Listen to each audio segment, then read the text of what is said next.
sweet science guy, man. Like it like depends me. on how they use it. I like it all, man. I Yeah. like well-rounded fighters that can box. I like some that know how to, like move a Yeah, little yeah, bit. I like yeah. the ones that I like well-rounded fighters. If it's by my dog, I'ma slide. If you know you're lame, I never slap five. Know the city line. What do you like to see in a boxing match? I'm a sweet science guy, man. Like it like depends me. on how they use it. I like it all, man. I Yeah. like well-rounded fighters that can box. I like some that know how to, like move a little bit. I like the ones that I like well-rounded fighters, man. Like I said, like you said, I like Perdell Whitaker. I like the Floyd Mayweathers, the Andre Wards. You feel me? Like Woo. the Winky Wright. I like I like Mean. well-rounded guys, man. Well, that's I'm pound for pound right there, baby. That's what I'm talking about. Right there. Yeah. So yeah, that's about like me. Still. That's all right. he just named them all.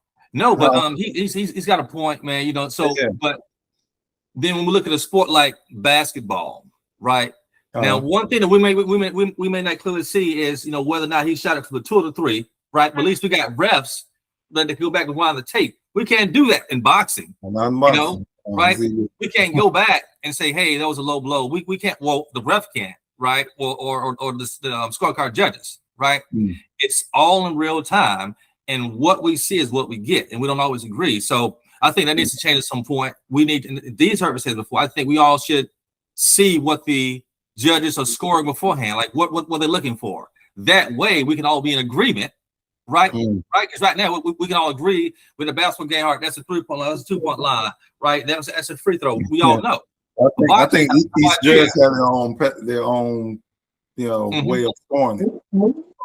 Some people like power punching, some people like boxing, So I think the judges ring generalship, which I think Keyshawn gonna do a lot of that in this fight. Yes, sir. Yes, sir.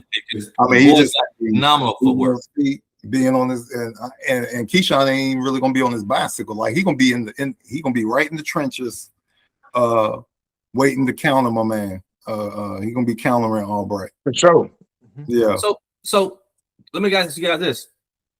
So let's say that Davis makes it past, right? Which we all anticipate him making it past Albright this Saturday. What's next for him? Oh, by the way, it looks like he's moving up to 140 also, right? So the Keyshawn is up to 140. And this is not for a title, not for a belt. Right?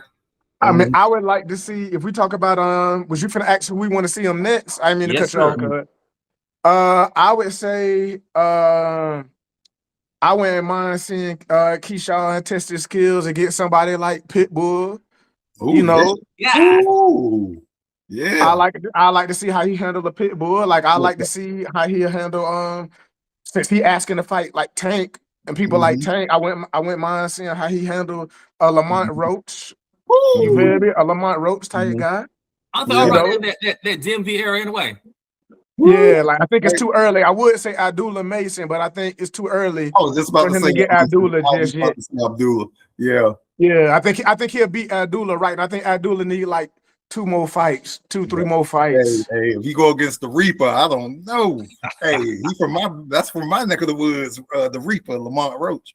But man, I like to see that. Like I like to see if Keyshawn Davis can beat somebody like Roach. Or beat somebody, even like a Pitbull. Then I say you can ask for like the Devin Haney's and the Tank Davises. Then you can push it to that category. Show me you can beat a Lamont Roach. Show me you can beat a Pitbull type guy, and then you can ask for a Tank and the Devin Haney's.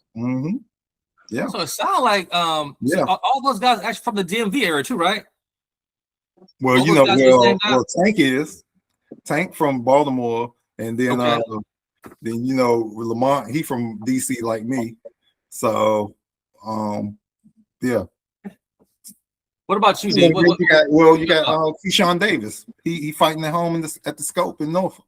So he's from Norfolk. What do you think, Dave? What's next for Davis after this? I kind of like what Loose Bills was saying. I like all of those guys because right now Nahir is not really going to be a chink in his armor. He's going to have to start stepping up because we don't know how good Keyshawn Davis really is because he ain't really fighting the level fighters so that we can find out.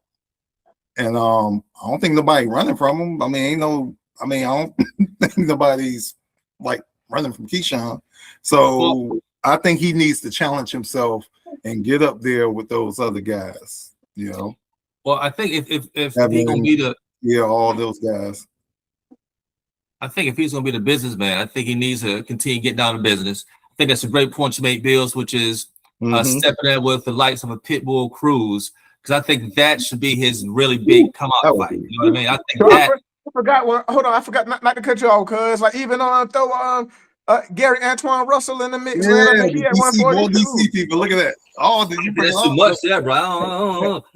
I'm saying, that's a beast there, baby. If you call it for Tank and Devin Haney, man, you can't get the Tank and Devin Haney if you can't beat Gary Antoine Russell or the Lamont Roaches or the Pitbull Cruzes. If you can beat them, man, one of them boys to give them a fight for sure. I bet you it'll be mandatory. Yeah, he would. Yeah, they would have to. Absolutely. See, right now they ain't gonna fight. They ain't gonna fight him. They ain't gonna fight him because they think he a little dog trying to skip the line. You feel me? It's too much. It's too much risk. But if you can beat one of them guys and get people to start putting you in that conversation, like, okay, he just handled Lamont Roach. He just handled Gary Antoine Russell. He cruised past Pitbull Cruz. Hey, Devin, you got to come see him. You got to come see him. Yeah, he in the conversation now, but you can't skip the line. That's why Bud ain't fight Boots. You can't skip the line. You got to pick somebody. Boots ain't really. I'm trying to think. So what is that a come up to fight Pitbull or I would say which is more dangerous, y'all? You think Pitbull more dangerous or old boy? All those boys, all of them.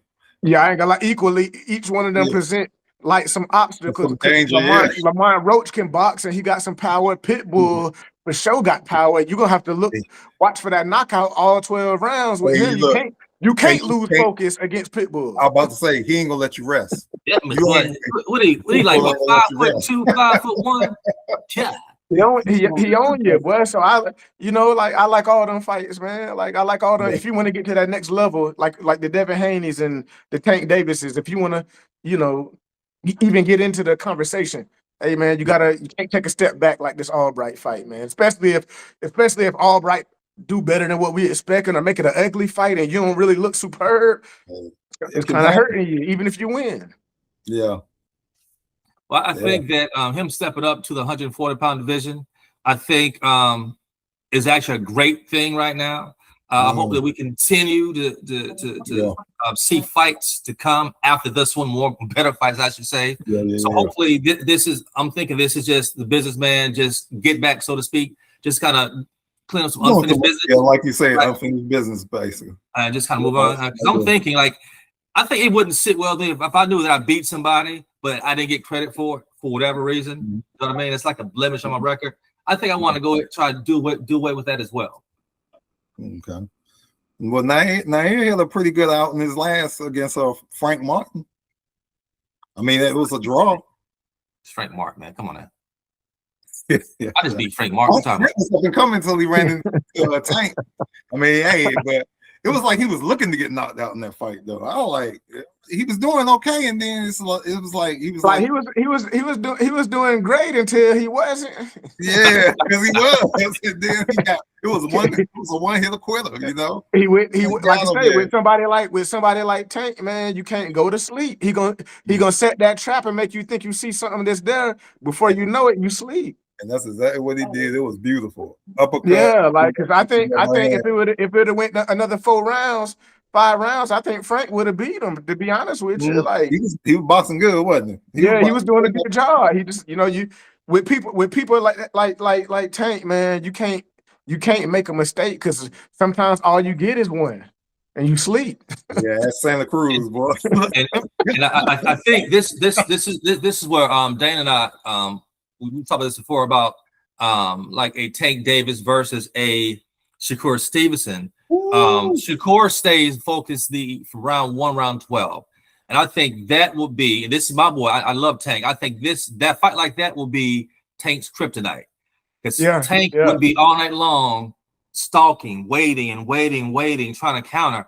and he won't beat it. It will be a boring fight because people will continue to wait for Tank to do something, but it takes two to tango. You know what I mean? It's crazy how life works, because 2-3 years ago, if that fight would have happened, I would have picked Tank easy. I was like, oh yeah, Tank, because people for Tank's boxing skills are people take it for granted, like but Tank can really box, like he's thinking in there, you know what I mean? So the problem is he thinks Shakur is, yeah, but Shakur could have some problems against Tank even now.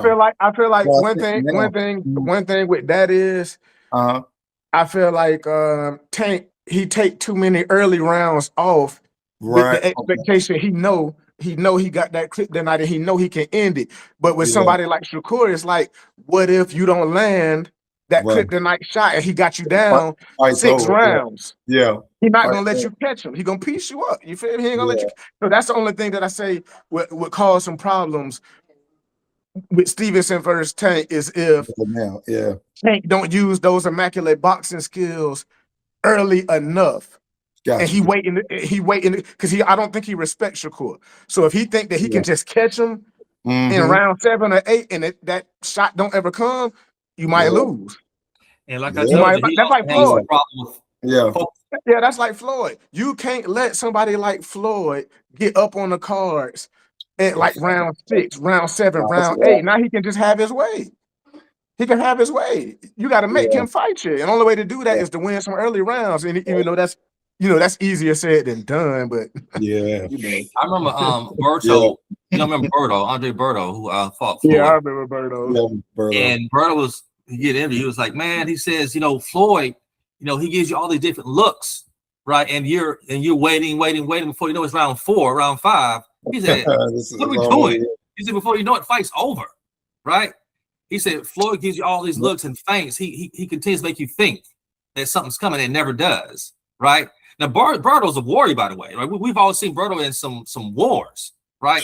I don't know why I thought that was going to be a bigger fight than it was inside the ring, because it wasn't. And I think that if we see a Shakur and a Tank fight, it'll be similar to that. Even as a high box IQ as Tank has, I think that Shakur is a tad bit smarter when it comes to not smarter. I think it's just different fight altogether, right? He ain't sitting in the pocket exchanging with Tank because it's gonna be good night time. Oh yeah. It's gonna be night. I think we're gonna see a lot of ring generalship. Yeah, it's like we got 4 corners on these here. Yeah, all night long. I honestly don't think we ever see. I don't think we ever see that fight. Yeah, we probably won't. Come on, I don't think we see that fight, man. I think Tank probably gonna give us 3 more fights and be out of there because I don't feel like he loves boxing no more. He probably love the money of it, but I don't think he actually want it. Bro don't care about no belt. He don't care about putting on big fights. He don't care about that, man. Yeah. All right, so back to business at hand. All right, so this Saturday, May 16th at the Scope Arena in Norfolk, Virginia. Norfolk. We are calling a fight right now. I think we're all in agreement. We're all going to say Keyshawn by decision, somewhere or another, majority or split. Right? Yeah. Loose Bills. Okay. 8 rounds before. Joining us today, my friend. Yeah. For sure. What are you got anything you're currently working on right now? Yeah. So I'm working on a new movie that I got casted in called Scars and Stripes, man. It's a Mars 3045 production. I got some new music on the way. I don't got a date for it, but that's on the way too. Album called The Boy Who Could Fly, inspired by one of my favorite movies from the 80s. Okay. What you know about that? Okay. Yeah, I got a sitcom show that y'all can go check out on YouTube, man, called Bills in the Game, man. If you like throwback sitcoms, you can check that out. But yeah, man, that pretty much sum it up. Okay. All right, so the man says he's working on music. He's got a movie. He's coming out. Well, how you find time to sleep in Chris's life? Hey, that's it. He do what he doing, And we appreciate everybody for tuning in to another episode of Ringside Junkies. I'm your boy Derrick, Dana, and Loose Bills. By the way, Loose Bills has been gracious enough to give us a song to take us out of here. So that's our cue. Right. And here we go. Peace. Yeah, I'm in the lead now. I might just pop a wheelie with it. My flavor done from the jump and going silly with it. My niggas lane used to scoop me in a Honda Civic. Like Calisthenics, stretch a check into a bigger digit. Hit the track bustin' like it's a Mac Miller. I ain't gunplay.